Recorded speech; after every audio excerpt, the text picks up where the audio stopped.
And we're back. I'm here with co-host Jen David Lang. Jen, welcome back to the show that you co-host. That's so kind of you to give me that designation of co-host. And we also have an extra special guest with us. Would you like to introduce our guest? Absolutely. Someone I know quite well who is much more well-versed in this topic. And that's my husband, Tim David Lang, who is a guidance counselor in a public school, a college counselor in a public school, and on top of all that, he does college counseling privately on the side. Hi, Mike. Good to be here. Thanks for having me. Tim, thanks for agreeing to do this. And it's kind of fun seeing some different faces on the screen here. That I feel like at work I see the same people over and over again that I'm staring at. So I'm really excited about this topic too. So we're going to be talking about the book, The Price You Pay for College, an entirely new roadmap for the biggest financial decision your family will ever make, by Ron Lieber. So Jen, talk to me about your thought process in choosing this book to summarize.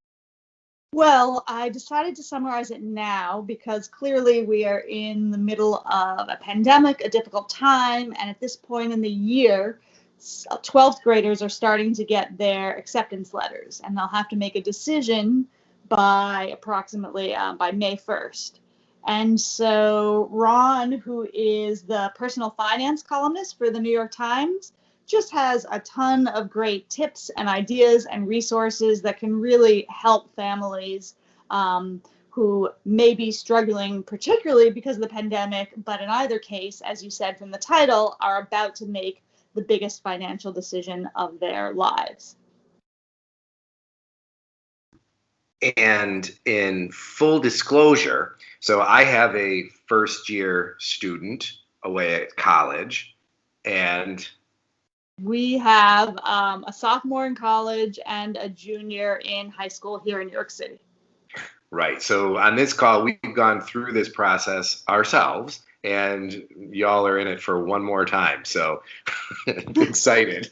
So Yeah. How about some of the background? So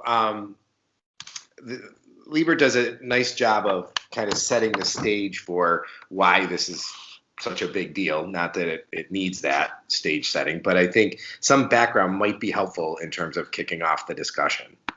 Sure. Well, in recent decades, the price of college has gone off the roof. Just crazy increases.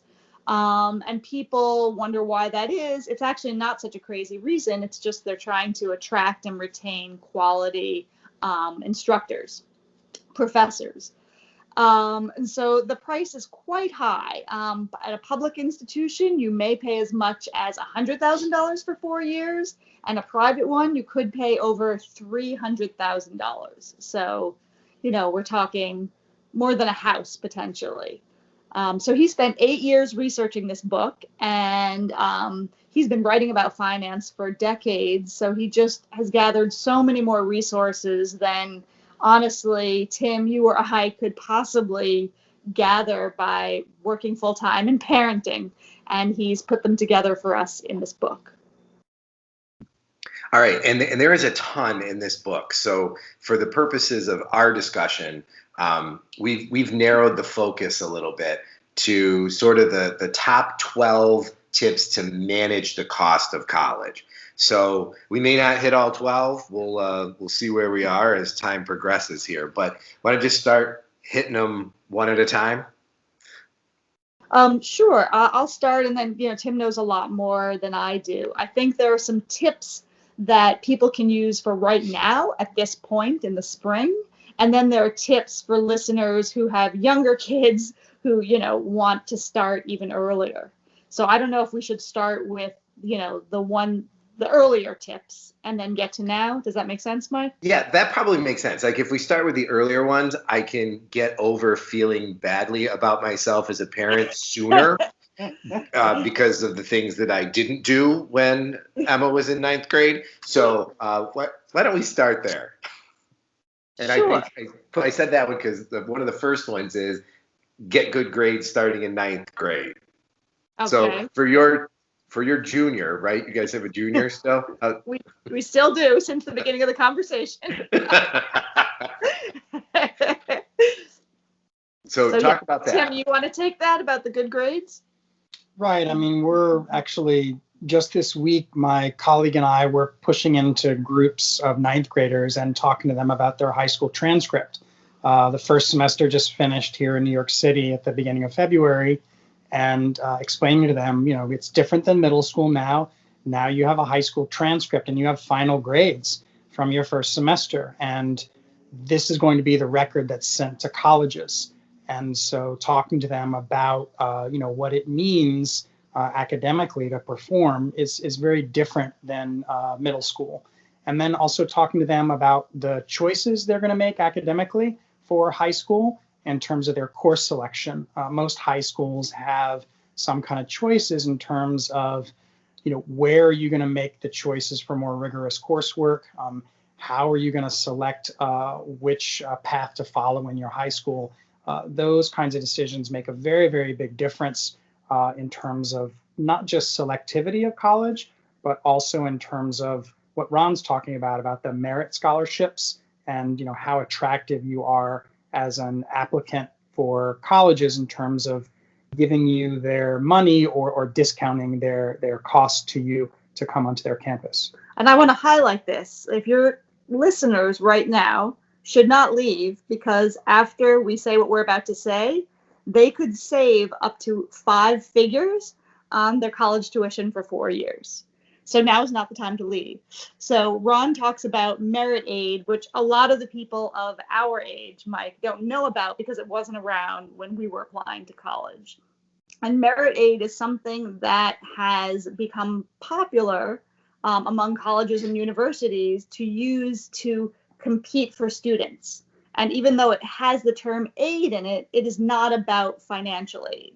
It is more about grades. So that's why if you're a parent of an 8th grader or a 7th grader or a 9th grader, you want to emphasize to your kid getting strong grades can make the difference of 5 figures in a tuition. So colleges use this pot of money to attract students with really strong grades and often test scores who could otherwise go to a more selective institution, but instead might be lured to your college if you're going to offer $4,000 a year or $16,000 total, or $20,000 a year for $80,000 total. So that's part of why grades are so important. It's not just about acceptance, it's also about money in the form of merit aid.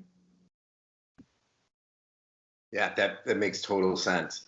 And you're right. I think your point's well taken that it's different from when we went. And I think that's something that, a parent might not know, and especially if it's if it's the first generation headed to college too. There can be a gap there in terms of knowledge and experience.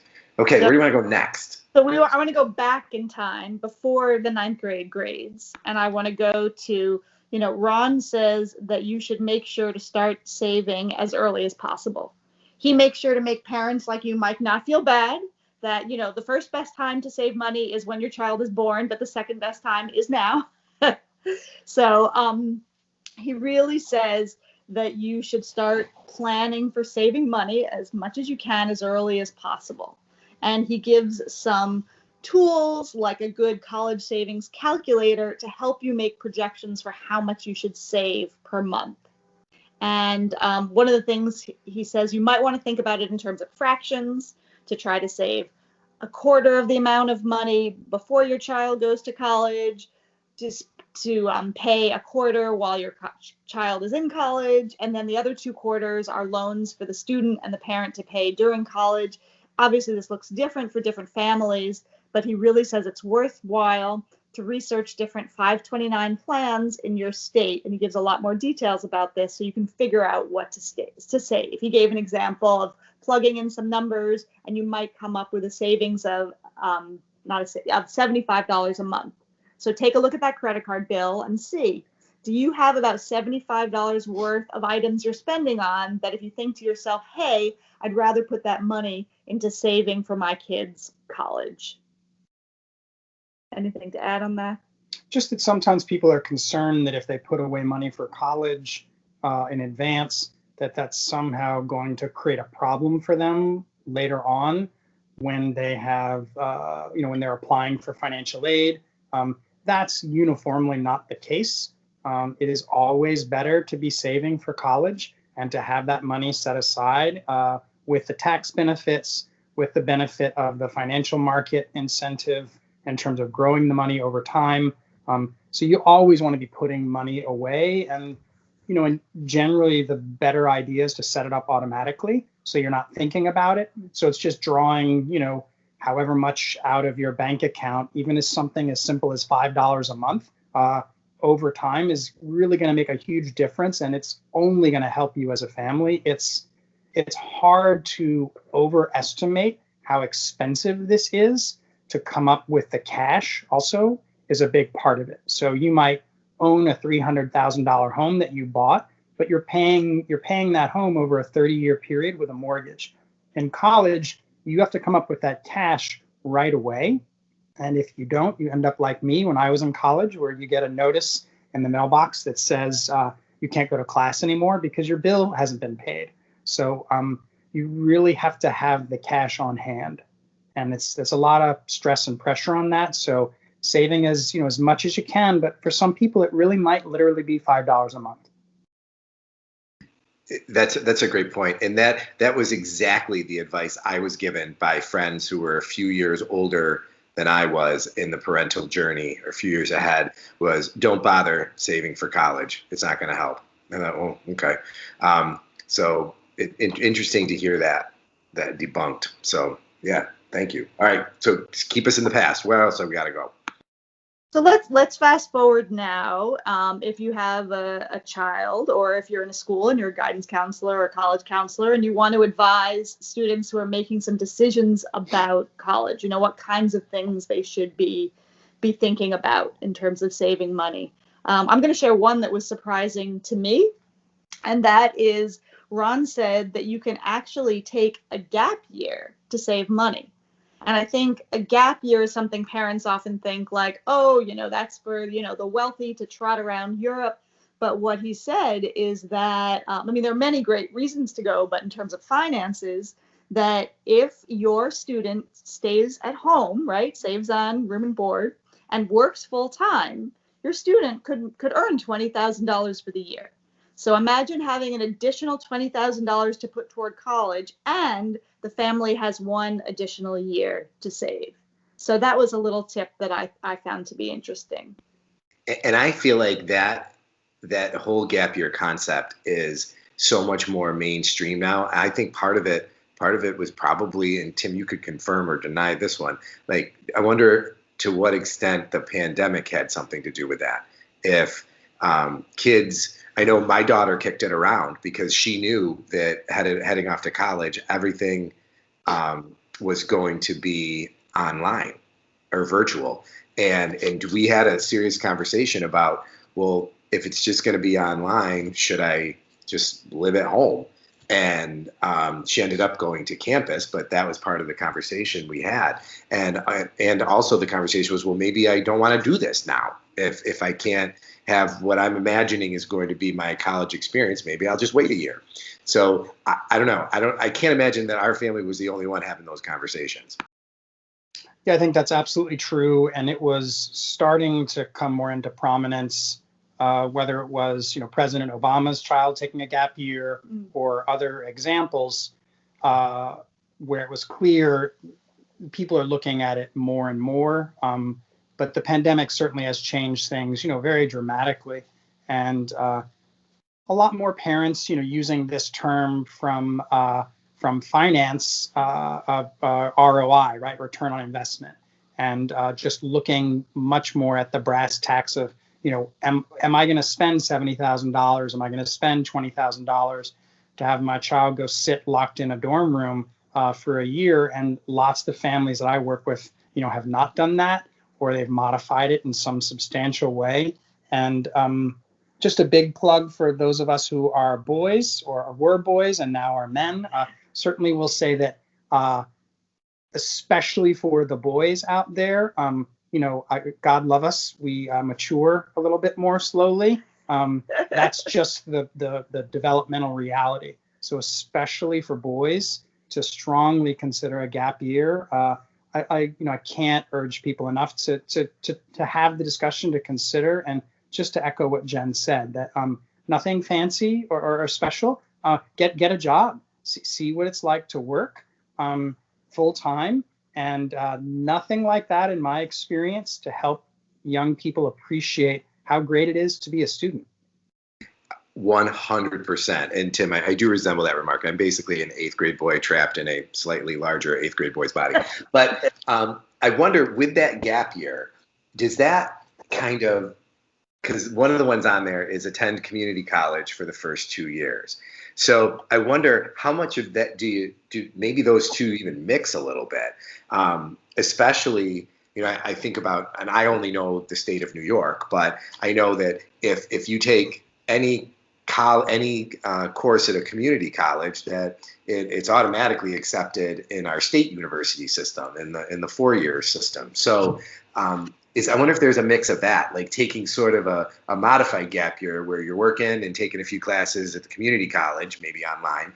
And I'm curious if those match up, or if you've heard much about that. There's some things I would say. I don't want to get us too caught up in the weeds on this one, but the quicker sort of generalizations are, certainly the public systems are a lot better about accepting credits from other colleges. So, of course, here in New York, the city university and state university systems are a bit more transparent and a bit more open to the articulation of coursework from other places, particularly when it's within the same system. Unfortunately, I have to say that with the private colleges, particularly the more selective ones, it really affects their bottom line fairly substantially to take too many credits from other places. So you have to be a little bit careful there. But I think that where you're going to see the big return is on the maturity piece and on also the academic preparation piece. If you're thinking you're going to be pre-med, to work for a year and take a science or math class focused online, for example, even like that, come in a little bit more prepared, get better grades from the beginning in those courses at particularly larger schools that are designed to really weed out a lot of the pre-meds or majors. That can really help quite a lot.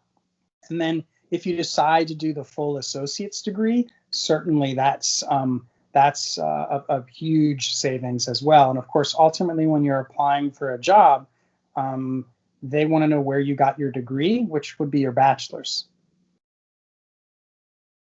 Right. I think that stigma around community college, at least I hope it's abating or has abated, that folks realize that the rigor is there, the convenience and credit is there. It's different. Yeah, and then certainly for me, the discussion with some families is, I know in the state of New York, if you want to be an accountant, you get an accounting license with an associate's degree. So you get the associate's degree, you start working, you're earning a salary as an accountant, which is pretty solid. You're in a very different position as a 20 or 21-year-old in the second half of college than you would be otherwise. And your employer may pay for it. Correct. All right, where do you want to head next there, Jen? Let's talk about 2 things to avoid and 1 thing you can do proactively. So one of the best ways to save money, and this sounds like a crazy way to phrase it, is to avoid dropping out. The most expensive thing you can do is enroll as a first-year student and then drop out, or enroll for 2 years and then drop out. So Ron really encourages seniors to make sure that they're making the right choices and they're really exploring their majors. And, there's a whole bunch of questions. I'm working on compiling a list of questions that from the book that students can ask, but you can also Google, questions to ask on tours or wherever. But really making sure that it's a good fit, that you're not choosing an institution that's crazy expensive, because really one of the most expensive mistakes is dropping out. Right, and I guess I would, the term also that gets used is stopping out. So in other words, people who take a break and then transfer to another school, but not in a purposeful way. So that can really be very problematic and expensive. And I mean, I would say historically, working with kids in this various schools where I've worked, I'm talking about, depending on the school where I've been, anywhere from 10% to half of the students I've worked with changing the school they attend. So it's not just kids who are, leaving school altogether and never finishing, but you can end up adding another year, in some cases another 2 years, to getting a bachelor's when you make an ill-informed choice for your first school. Yeah, and colleges have those stats. They have their persistence rates, their that kind of stuff. So that data is available. So you said there were two things. The other thing to avoid is the way that you approach the loans that you take out. That there's a difference. There's definitely a way to take out loans responsibly so that you can pay them back, or you can certainly take out too many loans for too much money. And there's a reason why students often have trouble with loans. Anything from they've taken out too many loans, or they haven't developed those organizational habits to actually answer their emails and mails and pay their bills on time. There's a lot of basic habits around organization, so they have trouble with tracking and repaying their debt. So he really cautions students to think about how much and how they take out loans. And this is a big one, really, especially for parents, right? I mean, we're used to having this discussion with students and hearing about it from students, but I think what Ron does a particularly nice job of in the book is highlighting that this is significantly and largely a parent issue, and that a lot of the student debt which is out there, student loan debt, which by the way is larger than the subprime mortgage debt that was out there prior to the 08 crisis. It's a larger number than that. Significantly larger. And so a lot of that is parent debt. And parents think that they're doing their children a favor by shielding them from this information and understanding it, or that it's going to be worth it for them to take on what can be really crippling debt because it's a good thing for their children. And in some cases it is, in many, many, many cases it is not. And parents have the idea, because a loan is on a letterhead from a college financial aid office, that it's somehow a better loan or a different loan, or in some ways a more favorable loan. And it's the same kind of loan you would get if you went to buy a new Tesla instead of driving around in your normal car. It's no different. You got to start paying it back right away. The rates are not any better. And a lot of people get really, really stuck with bad debt. It's called student loan debt, but it's parents who are carrying it and parents who are borrowing it.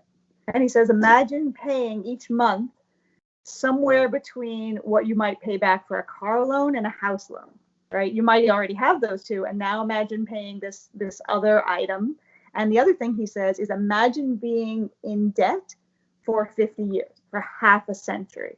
Right, the parents. Well, and I would have those conversations with some of my friends who are lawyers or physicians, where they would talk in those terms of having $350,000 in debt from law school alone. So, but it's interesting you said, because at least in those occupations, you have the potential to make enough money to wipe that out. But think about having that amount of debt with a bachelor's degree. Yep. Yeah. Exactly. And so to save your readers time, we'll just talk about one more item. And if anyone would like a sample copy of this summary, they can reach out to me. But I think, perhaps the last thing to talk about is a lot of people don't realize that when they receive their financial aid award letter, that you can appeal both the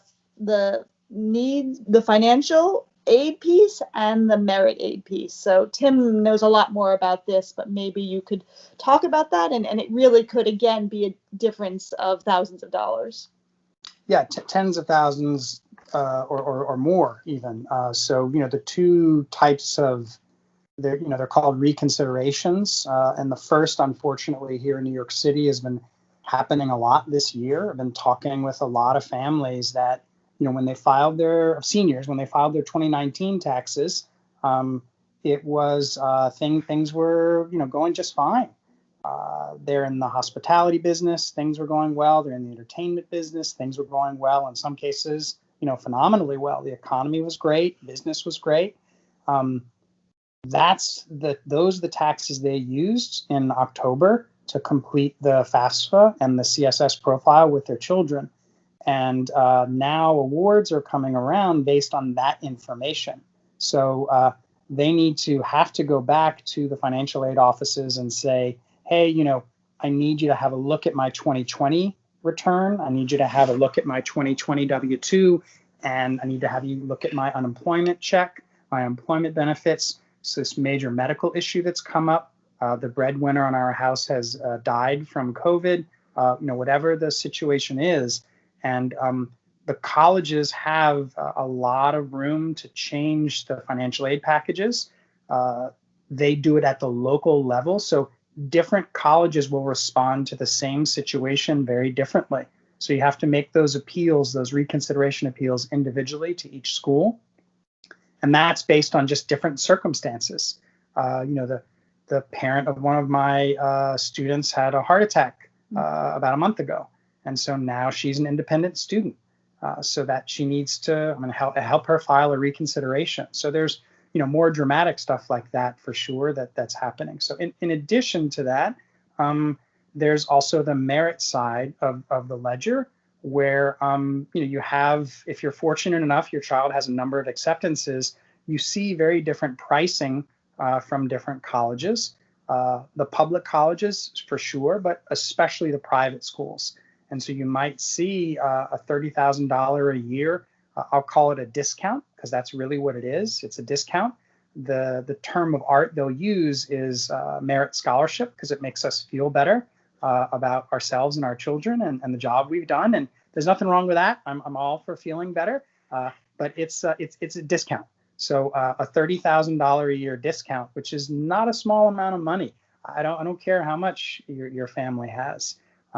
And then you might get from another school $1,000 a year scholarship or none at all. And so you can gather that information, you can share it with the college, and say to them, look, we need you to have another look at what you're offering us. We have a major financial decision to make, and how can you help us out? And it's an awkward conversation to have for sure, but one that you should have very directly in a really upfront way. And it can change your financial reality for the next, not just the next 4 years, but going forward in a very, very big way. The last thing to say, I don't want to go on and on, is remember that you want to look up the yield of the college, which in other words is what percentage of the students they make an offer to actually attend the college. So lots of great colleges out there that have really wonderful reputations. They might only have a yield of 20% or 30%. So that means 8 or 7 of every student they offer to out of 10 aren't attending. And a big factor in that is cost. And they're aware of that. You should be aware of that. And negotiate from a place of strength. You're a customer here, and you're paying a big bill. I'm so glad to hear you say that, because we actually did that with Emma, where she appealed at one of the schools, the financial aid package, and then used it as leverage on one of the other schools, and they matched it. So it was kind of like, I don't know how common that is, but but I think you're right. Negotiate from a position of strength, and it was just fascinating. And I like how you framed it in terms of it really is a business decision at the end of the day. I mean, thinking about return on investment, thinking about cost, and yeah, this book is fascinating. I think I really hope people take the time not only to read the summary but also to read the book, because I feel like I was reasonably well informed, but there's a lot in here that I didn't even consider, didn't even think about. Yeah, me too. It's a great book. I do hope people read it.